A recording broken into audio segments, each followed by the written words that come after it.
All right, everybody. We back at you live in downtown Brooklyn, Underground Railroad. We out here Fulton Street, right in front of Cookies. Today we are interviewing a brother that goes by the name of Brother Oba. Everybody give Oba a nice hand for coming out here and, wanting to speak to the people. Why don't you briefly, before we start with the questions, because I'm sure a lot of people got a lot of different questions. The internet is flooded with information, some misinformation, some good information. I want you to introduce yourself to let the people know what exactly you're here for. My name is Brother Oba. Speak loud, because yeah. I'm here to enlighten the people about the true traditions of African people throughout the diaspora. To give a true account, not from a book, but as an actual priest. I'm a third generation practitioner. My mother was a priest. My grandmother was a priest. My aunts and uncles were all priests and practitioners. My cousins. I was initiated in Havana, Cuba 7 years ago. I'm I have a high title in terms of position in a Congo house, Apollo Mayombe house, and I'm a diviner by trade and by nature. Like this is what I came here to do. So I just wanted to give people a real insight into the tradition, as opposed to conjecture and Hollywood misinterpretations and spookisms that they attach to what we would necessarily sum up as to be as Voudun or voodoo traditions in this country. Okay, now when you mention spirituality, there's so many different systems out here, so many different systems, so many different beliefs. I can't even think about it. It would take me days to think about them all. What is it about Voudun that makes you stick with that system instead of all the other systems, whether it's Buddhism, Hinduism, so-called black people, we're into Muslim, we're Christian. What is about Voudun that you're saying that the people of the diaspora should be into this right here? Well, the reality is that if you're in this country and your ancestors are part of the diaspora, are part of the Mayafa or the slave trade, then undoubtedly you only come from two places in Africa, because where they brought us to this side of the hemisphere only came from Central Africa and what is now West Africa. Okay, people that necessarily were taken from places like Ethiopia and things of that nature were brought to the east, to places like Sri Lanka, India, and places on that side of the map. So if you necessarily are looking for what we were doing or what your ancestors were doing, if they come from the South or from the Caribbean, they were most likely in Voudun traditions. There may have been some Muslims, but the reality is that they were probably, in terms of ancestrally, they come from traditional Voudun systems of West and Central Africa. Okay. Now, before I open up the questions, because we only got about an hour for people, and everybody got questions. One brother wanted me to ask in particular, why is it that the places where he noticed practice the most magic, they seem to be the most corrupt or the most downtrodden, whether it's Haiti or whether you have a whole continent of Africa that practice the magic, but now look at the continent. The continent is in total disarray. So the brother wanted to know, why is it that these places that seem to practice this are at the bottom of the totem pole when it comes to economics or when it comes to political power? Well, the reality is that even within the continent, the places where the consciousness of traditional religion for us came from, those places are colonized by by either Islam or Christianity. Even if you go into Haiti, for instance, what Haiti is subjugated to has nothing to do with magic, has everything to do with politics. Haiti is paying for something that they did to Napoleon. So because what they defeated that white man, they've always done things economically to keep Haiti down. The IMF and things of that nature. Now, when you look at Africa, you see places like Nigeria, where the people are split between Islam and Christianity. The corruption comes from those two factions. It doesn't come from the traditionalists, because the traditionalist people live very meagerly. They live by their means. So They're not interested in driving Mercedes Benzes and having gold faucets. That's the ills of people that are necessarily involved in the traditional religions of the world, quote unquote, Islam, Christianity, Judaism. So the magic has nothing to do with that, because in fact in a place like Nigeria, there's a problem between the Muslims and the traditionalists, because the Muslims are constantly trying to eradicate the traditionalists. So they try to necessarily starve the people. People can't get a job unless they either become Christian or Muslim. The same thing that happened in this country. As quiet as it's kept, Africans in this country didn't necessarily adopt Christianity like they show you in Roots. It wasn't until after Reconstruction that Africans started to have to get, in order to get a birth certificate, because most slaves didn't have a birth certificate. In order to have any means to work, you had to have working papers. So the only other means that Africans at that time could use were baptism papers. So in order to get a job, you had to have a baptism paper to prove how old you were. Because slaves didn't have birth certificates. Half of them didn't even know when their birthdays were. So what happens is they start to lure the people in based on economics. If I'm the house nigga that's in charge of running the church, and I'm supposed to make sure that you're not doing that what they call backwoods root stuff, I entice you by not necessarily giving you a job if I hear you doing roots on somebody, or if I hear that you killed the chicken and you were praying in your native tongue, then I necessarily won't give you that job. So what happens is, it's through economics that they necessarily get people to abandon their traditions, because the people are starving, because they come through and you have to understand, in West Africa, during the slave trade, the currency of West Africa at that time was a cowrie shell. So when the Europeans showed up and they realized that the cowrie shell was their currency, they went back to the Mediterranean and brought as many cowrie shells as they could. So when they came back to West Africa, they flooded the market. They inflated their dollar. So now that their money has no value, so now the people are starving because you destroyed the economic system. So there's a lot of factors that are involved, that it's not just that we were necessarily praying to our gods and then at one point our gods just failed us and we ended up on a ship over here. It has a lot to do with economics and how Europeans necessarily, they didn't just show up in Africa and then decide to take over. They had a plan. So we have to factor all of those things in there. So when you look at a place like Haiti, you can't say that Haiti had the earthquake because they practiced Voudun. That's not the problem. Because when you look at Port-au-Prince was hit the hardest, and the majority of the people there are Christian. But when you look into the countryside, most of the people that practice the traditional Voudun, they didn't have that problem. And that goes to the same places when you see stuff like Sri Lanka when they had the tidal wave. When the tsunami came, the people that was listening to the birds, they were able to survive. The people that were necessarily out there chasing capitalism, selling trinkets to the tourists, were the people who was killed. So it's the enticement of capitalism that gets people to necessarily drop their tradition, and that's why the tradition looks like it's in a bad shape that it is. Okay, we gonna wait, hold up, we gonna open up the floor for questions. Just keep the questions short, because I know there's a lot of questions. Go ahead, Amun. Getting back to obtaining the economical system that we once had for our people here today, what's your stance on that? Well, we have to have a black socialism. See, I was initiated in Cuba 7 years ago, so I was there for about a month, and I saw how the people live. Outside of Haiti, it's the second poorest place on this side of the hemisphere. But what happens is the people are unified in terms of how they feed each other. So what happens is they get a card and they get rations, and you're only allowed a certain amount of rations per month. No, I'm gonna break it down. Who's giving them this card? This is from the government. Who's running the government? Well, Fidel. Fidel runs Okay, oh, this is in Cuba, okay. This is in Cuba. Right. So they get rations. So what they do is, say you have rice this week. You bring the rice, and I'll bring the whatever meat I have, and he'll bring the vegetables, and we'll feed each other collectively. So that every day, everybody knows that everyone's gonna be fed.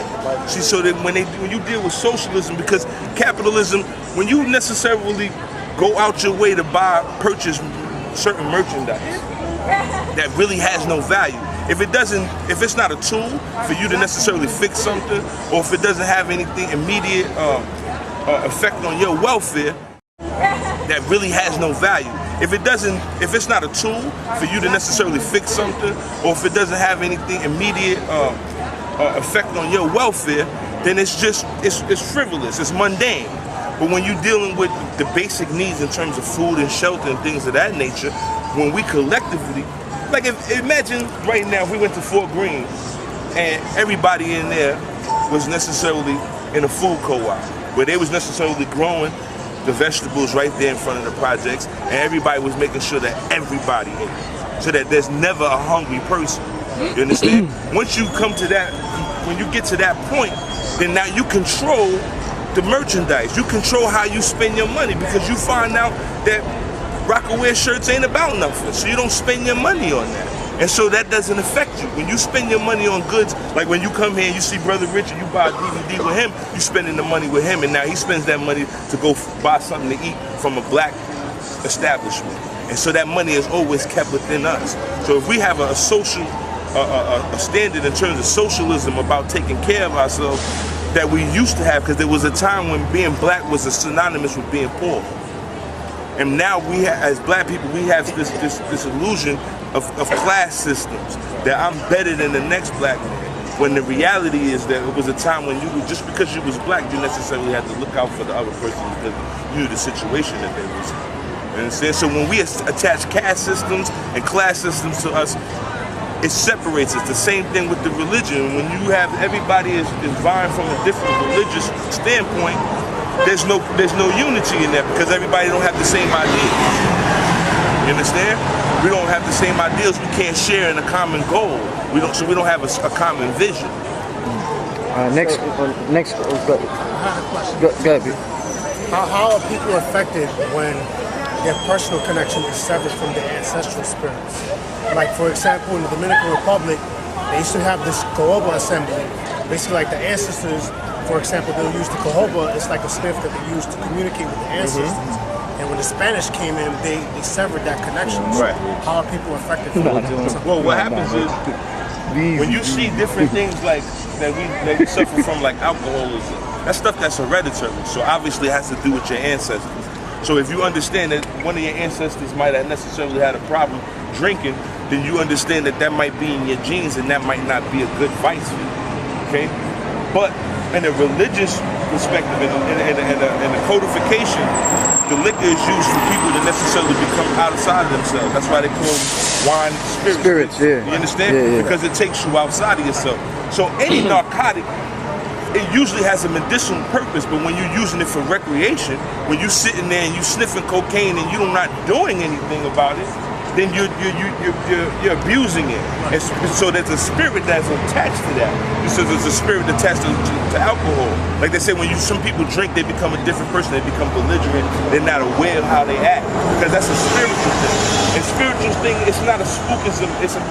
It's a mentality of understanding that was how they were able to articulate certain sciences like psychology and all these different things. We invented all of this stuff, but they just put their names in it. So when I use certain words, when I say God, there's no other words for me to use, because I speak English. So I have to use that word to articulate, but you understand what I'm talking about. So from these traditions, there's no such thing as many gods. We believe in one God, as the Son. Now, Amen-Ra? well, it's not Amen-Ra. We believe in there's a hierarchy in terms of in Yoruba. So there's a deity. The supreme deity is called Olodumare.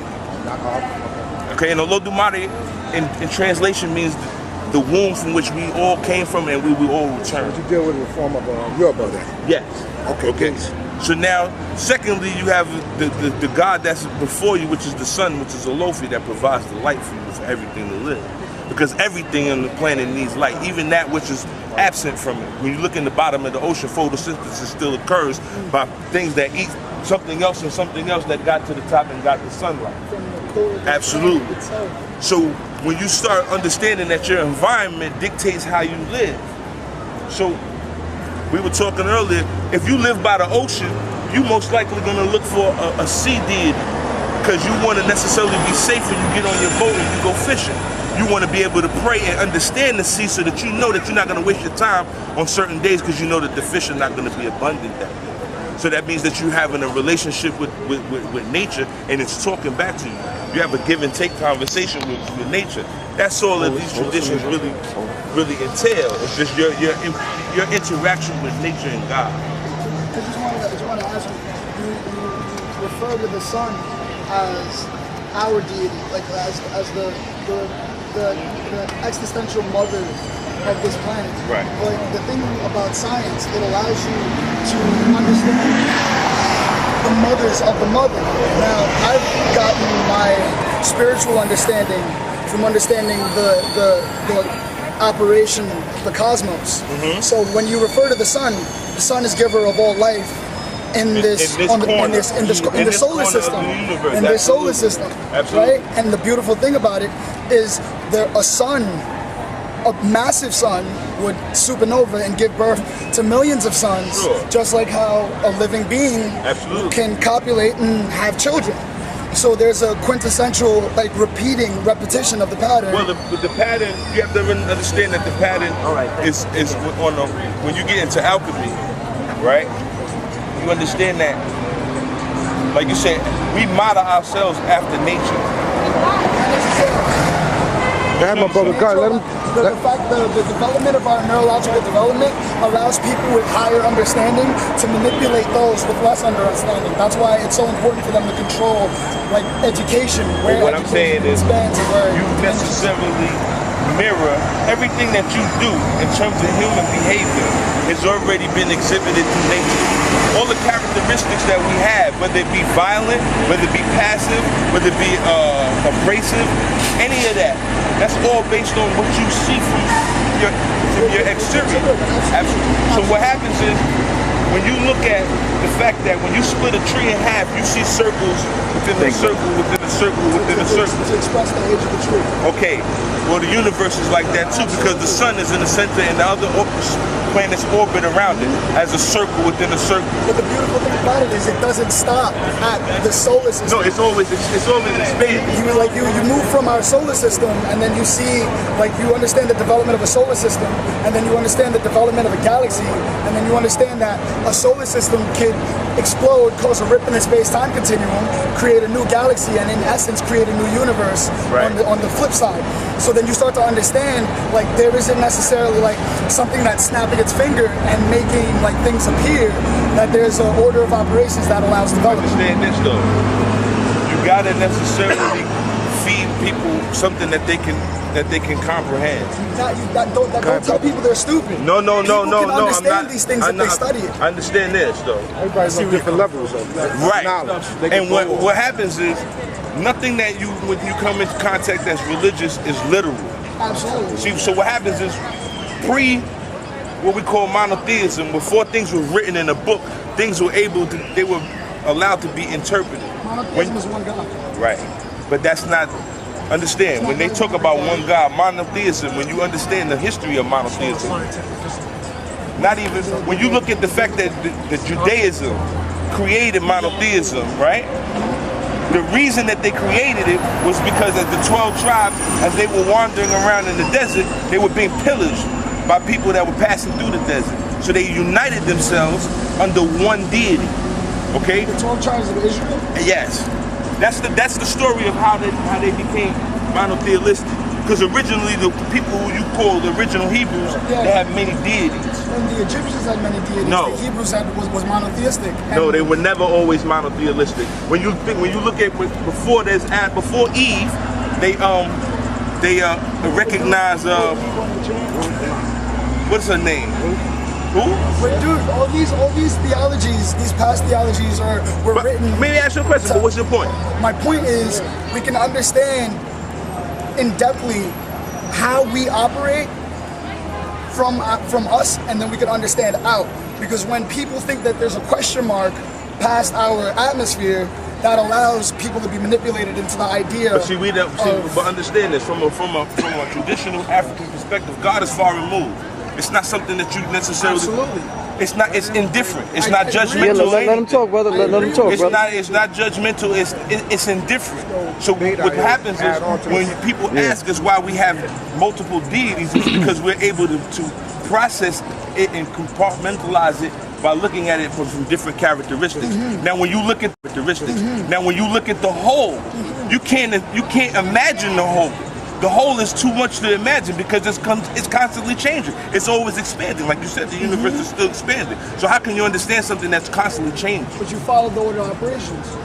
Why just would saying you? understanding. Why would you worry about what's happening in Galaxy G if it doesn't directly affect what's happening Because to it does you? We're gonna move on to the next question. Hold on, we gotta let some other people speak, brother. Go ahead, Freddie. Go ahead, Freddie. Peace, brother. Peace, family. How y'all doing?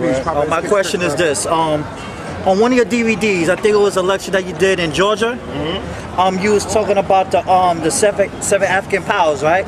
Which symbolizes the truce with the African tribes in Cuba, right? And you had mentioned about the parents from different tribes. The child would be initiated first through the ways of the Congo parents first, then second of any parents from like Nigeria and other tribes, mother or father. My question is this.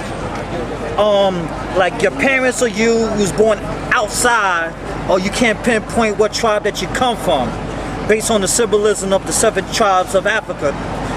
Do all like for example, you was to be initiated like to a Babylao or a high priest from each of those systems and everything like that. Will they mention you to join Follow first, or join like Santa Maria other systems and everything like this? No, well, see, there's a paradigm. There's a construct of how it's built up. That's what I mean when I said the 7 African powers. You got 7 nations, right? So 7 different ethnic African people. Yes. So they have to come to a commonality because they all have one thing in common: they're all oppressed. So what they understand is what they bring to the table in terms of spiritually.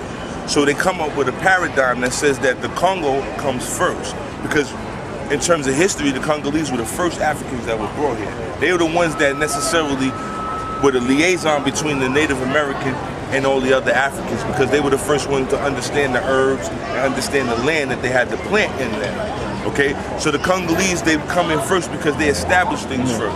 So then, in terms of the paradigm, anytime you're dealing with Lukumi or Yoruba traditions in an American paradigm, if you're supposed to be initiated to Congo, it's always those two first. Okay, then they made it so that the Ifa tradition is the last part that one would necessarily attain to. So, but this was all a system that was created. Now, the important part is that the system is mirrored throughout the diaspora. When you look in places like Haiti, or you look in Brazil, it's always Congo first and then West African traditions on top of it. So this is not a coincidence. This is an ethereal concept that they had within their memory to understand, to make that construct so that they were having, so that it appears the same way throughout the diaspora without the interaction. So there's no interaction immediately between Cuba and Haiti on a constant basis. So after Haiti liberates themselves, they go to Cuba and they influence Cuba, and now they help create that construct.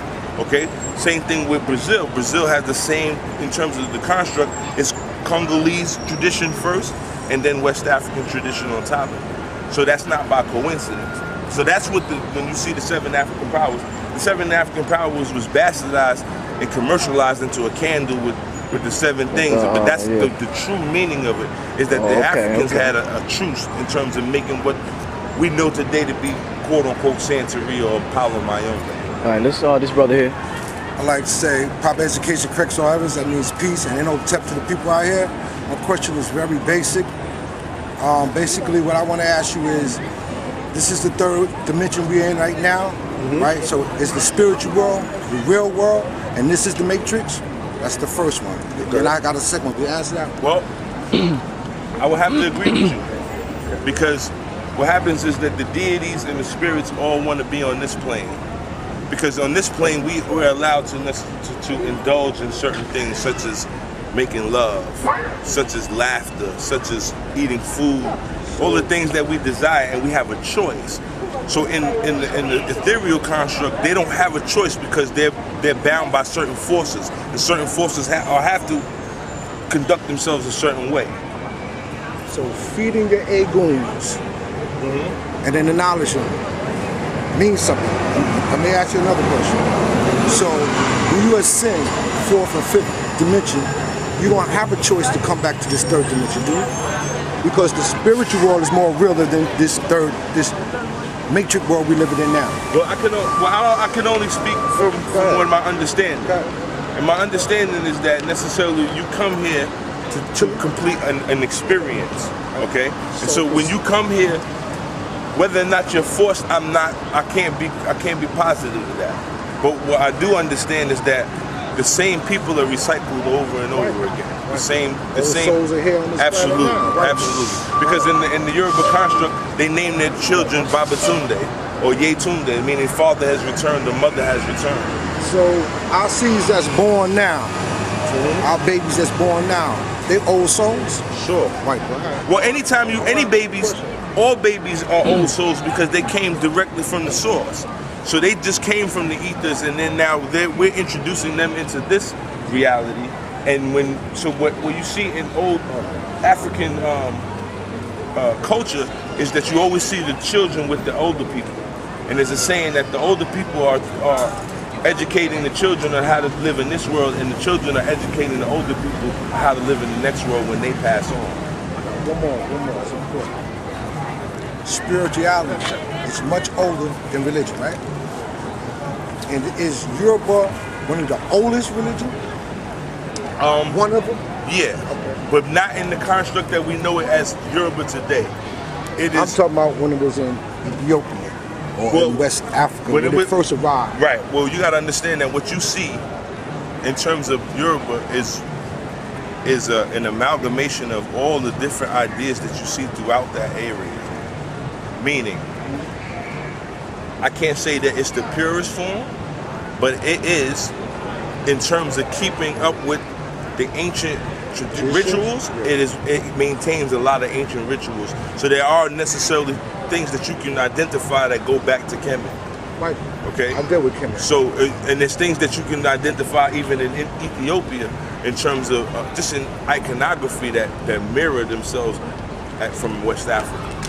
So basically, all the deities that exist on all different nationalities really are just one with different titles and different names? Absolutely. Okay. Absolutely. It's just, it would be the same thing as for instance, to say, you look at like, for generic, say, look at Jay-Z, right? And his mother named him Sean Carter. So he comes out as a rapper to us as Jay-Z. And then one day he changed that moniker into Jigga. And then from Jigga into Hova. And that depends on the different places in terms of his elevation or his evolution. So that it's the same person, but it's the same person at different times. Okay? So it's, when you take, for instance, the Buddha is an expression of something that came from Africa, but in its environment, it morphs based on its environment. See, that's all that happens. When any tradition, again, like I said, your immediate environment dictates how you relate to it. So if originally you lived near the ocean and then you migrated into the center of the continent and you came across mountains, that would be the deity that you would necessarily have to come in contact with, and that you would have to appropriate, because no longer is the sea deity that relevant to you because you live inland. You understand? So now the deity morphs based on its environment and how it provides the needs for the people. This brother got good. Yeah. What is your definition of magic and the importance role that it plays on the black community we're talking? Well, I say this: magic is real. Magic is real up to the point that even technology is magic. When you look at the cell phone, it's magic. Because the reality is that you have a box that's not connected physically to any other box that you can talk to somebody. There's no way that you can actually explain it. That's magic. Because it's based on frequencies that we can't see. Yeah. So when you're doing magic, it's usually based on what you can't see. Even if it's a trick, you don't see it. So it's the unknown. So it definitely defines itself as magic. So everything that we involve ourselves in is magic because it's unnatural. It's outside of the basic forces and how they interact with one another. You understand? So the cell phone, that plane that you get in, all of that's magic, because it don't work without them necessarily introducing it to your psychology first. So that's why you see Steve Jobs, he get on stage and he show you what the iPad is. So he has to introduce it to you, because other than that, you wouldn't be able to recognize what it can do. So if I bring somebody that has no prior knowledge of any computers and I give them an iPad, it don't do shit to them. It has no need. The magic don't work because they're not familiar with it. You understand? So that's like any magic. You have to be familiar with it in order to use it. So you can't just pick up a book and be like, yo, I'm gonna be a Voudun priest because I read the book. Nah, you have to be involved in it so that you know what to look for. Okay? So it's all magic. Everything that we interact with outside of being what's natural, which is and what's organic is magic. Okay, Mr. Bro. Two-part question. One, if this is all in the mind of the Creator, and these guys experiencing what we all experiencing, what's the purpose of this? Next question. It's all, and if this all is just a cosmic game, and we guys here for the ride, what's the purpose of all this? Well, if it is in the mind of the Creator, you got to play out your part. Because everything that you do, like, we have to necessarily embrace the concept of the omnipresence. That God is involved in everything, the good and the bad. Because it creates contrast. Okay? If everything is good, then you don't recognize God because there's no need to. Because everything is good. But when you have a contrast, when something bad happens to you, then you necessarily value God. But is it only good and bad only happen in this dimension, in this polarity? I'm gonna be honest with you, I can't tell you that because I haven't been to another dimension. Right, so then you can't say it's good and bad because what's good for you can be bad for me and vice versa. So what actually is good and bad? No, but that's based on perception. That's based on perception. What I'm saying is there's contrast in the world, and contrast is God. Okay? Because the moment you come in contact with somebody that's taller than you, it allows you to understand that you're short or you're tall. You understand? You have to have a reference. But that's your perception of thinking that you're short. No, that's not perception, that's fact. Even what's instead of being short? you could change the word, but it still denotes a contrast. But who's to say that tall is actually tall and short is not short? Who's to say Hear what that? I'm saying? You could attach whatever word you want to. You could say that this is taller than me, but that doesn't negate the fact that it still creates contrast, that I'm different from this. You understand? So when we're talking about God, you're talking about something that's omnipotent. So when something is omnipotent, you have to necessarily release yourself from the idea that there's a God and a devil. Because if there's a God and a devil, if God is omnipotent, he created the devil and the devil, why would I create something that I know what it's about to do? You understand? Unless it has a purpose in order for my own gain. So if that's what I'm talking about in terms of God being in terms of contrast, it's always the lesson. So you have to be in the lesser part of him, not a good and a bad. It can't be a good and a bad because God will not create a good and a bad. No, but it's just the consequences, cause and effect. It's a cause and effect. Like the person who necessarily, like that situation in Colorado, right? He chose that. But at some point, there's a consequence to that. Meaning, you're either gonna get killed doing that or you're gonna be put in prison for the rest of your life. There's a consequence for that, okay? But it doesn't say that he can't do it. He can do whatever he wanna do. You just gotta deal with the consequences. True or false? So that's what I'm saying in terms of God, removing the idea that God is some judgmental thing or personal female, because then even, like I listen to the blogs and when the women get all upset, oh, why isn't it a female? Listen, I'm bound to the words that I have available to me. But the reality is that God in its totality is everything. It's the good, the bad, and the ugly. Okay? I say the problem with that good and bad with God because I don't think that God in any form or fashion would have bad. I don't think a creator that creates strictly love would have bad. I think bad, or the concept of bad, is only in this polarity that we're in, not in any other polarity. I don't think that. So you're saying that in this reality, but if God is omnipotent and all powerful, then why would he allow you to do something that, why would you understand what I'm saying? But what I'm trying to tell you, what is actually bad? I mean, being killed or being cut off is not bad. Because if all gets an illusion and you being killed is not actually dead, being bad is nothing. But that's based on your perception. That's not the reality is this. It's a cause and effect in the universe. If you do something, it will cause an effect, and this will be the outcome, the byproduct of that. So if God, again, omnipotent, Like when I say omnipotent, meaning that everything is in God, right? Why would he create something that he can't control if he's all powerful? Unless there was a purpose and a lesson. Do you understand? I understand, but I still don't feel like he would create something bad. We're gonna move on to the next one. I think I need you to necessarily really look up omnipotence for me, and then when you grasp that, then we can talk about understanding that of this concept of good and bad. I have one question in particular. An elder told me about what's the nature of the ancestor spirits laying down the law? Of who? The ancestor spirits laying down the law. Laying down the law. In terms of what? Like in spiritual, like for example, I'll put it this way, right? Like this is a semi, right? A semi is like the Orishas, the Netters. Like, so let's say like if you come into a hut of the chief, they will have these semis aligned a certain way. Basically, it's like an oracle. So it's basically like a form of communication. So how important was that? How important? Well, that's how you necessarily communicate with the unknown. See, divination and possession are important because it allows you to understand that you're not here by yourself. It gives you confirmation and evidence that you're not here by yourself and that there is something other than you. See, so when you go to a diviner and the person don't know you from Adam and they divine for you and they start telling you things that only you in the dark knew, and then there was nobody else to witness that, then that gives you evidence that there is something else, aware outside of the tangible. So, or if you go someplace and the person gets possessed and they start telling you about things that nobody else could know, that gives you confirmation that the universe is listening and it responds to you. Okay? That's what those things are for. Those are checks and balances.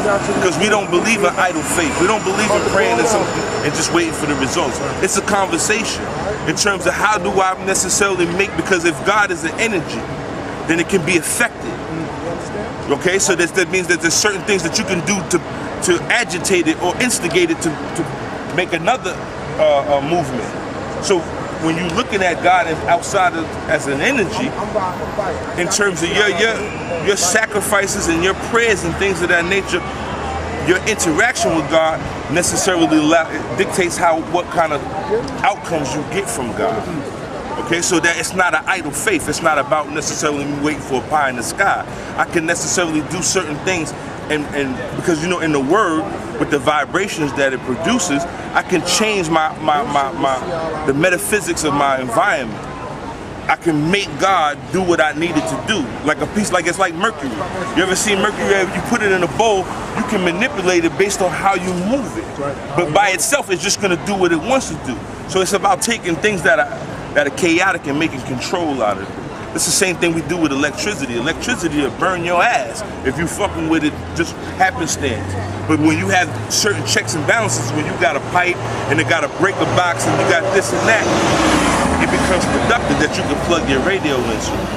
You understand? So it's about taking that which you don't have control in and trying to push it into a conduit that it becomes productive for you. So it's the same thing with God. So basically, your God and your devil is the choices you make in life. Certainly, the devil is the outcome. Okay, because when they talk about, and again, anything that's religious is all based on metaphors. If you take it literal, so you take this idea, this devil and his horns, but the reality is, it's when they talk about the devil, they talk about hell is a place outside of God. It's when God doesn't recognize you. So that means that anything that you do cannot affect your environment and you don't get the results that you want. That's hell, because you're at the beckoning will of something else. Okay, that's the hell. So it's figurative. It's not literal. You know what I mean? Brother, what you say? Ask you a question. Wouldn't it be more better worded? I'm not trying to put words in your mouth, but you said that the devil is an outcome. I would more like I was not doing analysis of what you manifesting, and you got an idea. But what I'm saying is that like necessarily it's a choice. Sure. More than an outcome, because at the point when that energy comes at you, you have the decision to do devilish or to do godly. Right. You know what I'm saying? But just because devil presents itself before you doesn't make it the outcome until you decide to make the choice. Certainly. To step into that cycle. But the choice, here's this, dig this. If I give you a choice, you can't make a wrong choice. Hear what I'm saying? If I tell you I got I got Pepsi, I got Sprite, I got orange juice, and I got water. Which one do you want? You have your choice. Now, you could decide, if you're greedy, you'll take one of them cups and drink it all and be like, I didn't like it. But guess what? You only got one cup. Unconscious man. But if you take a sip of each one and decide which one you like, then you can make your choices based on the information that you collected. And so, That's the unconscious man. Because you leave me them choices. I would base it on my physical composition, what I need in society and everything in life, and then I would determine at which one is going to be beneficial to me. absolutely. But you still had a choice, and you can't make a wrong one. Okay, well then we agree on the same thing. Absolutely. I'm just saying that when you give somebody a choice, they can never make the wrong choice. Your choice is whatever you choose is what you stuck with. So that's what I'm talking about in terms of the hell is the outcome. Because if you pick something, if you decide But then when you go into the scriptures, if that's the case, then you're saying that God is not being merciful. He's not going to be merciful then. Because at the same token, but I'm not he's talking saying from that. scriptures. See, that's the thing. I'm not talking from scriptures. See, I'm talking from, we're dealing with metaphysics. Okay, if, when you kids, right, everybody as a young man, you have a taste of doing bad or good, right? Somebody can take you out on the basketball court, show you how to play ball, and you like it, and that's what makes you strive. But I could take you out to go do something bad. Now, after the first time of you doing it, you could be like, I don't want to do that no more. Or you can continue to do it and keep doing it, and then end up in prison, and then you like, yo, I didn't want to do that. In the situation that the person's in at that moment, that may also decide whether he's gonna do that. Because some people are forced at that time might be forced that that's his only alternative, or he might be led in because he's limited thinking, or he hasn't been taught or guided enough to know and understand that there's other options. So he might just run that path, and then later on when he's incarcerated, I'm gonna give you an example. Determine like, we all know people that we grew up with that necessarily picked a criminal life and didn't necessarily have to. And then you've seen people who had to do it because they had to eat and they never got caught. Because they did it outside of the necessity of what they had to do. Okay, and what I'm saying is that God is indifferent to all of that. It's about necessarily whether or not you can, when you hungry, right? You're gonna figure out a way to necessarily feed yourself. True or false? By all means necessary. Right now, but if you're doing it recreationally, if you're taking something from somebody recreationally, that means that you're not on point. And exactly, and it comes back because you're not taking it seriously, and it's not a need. I mean, you're right, correct. It shows.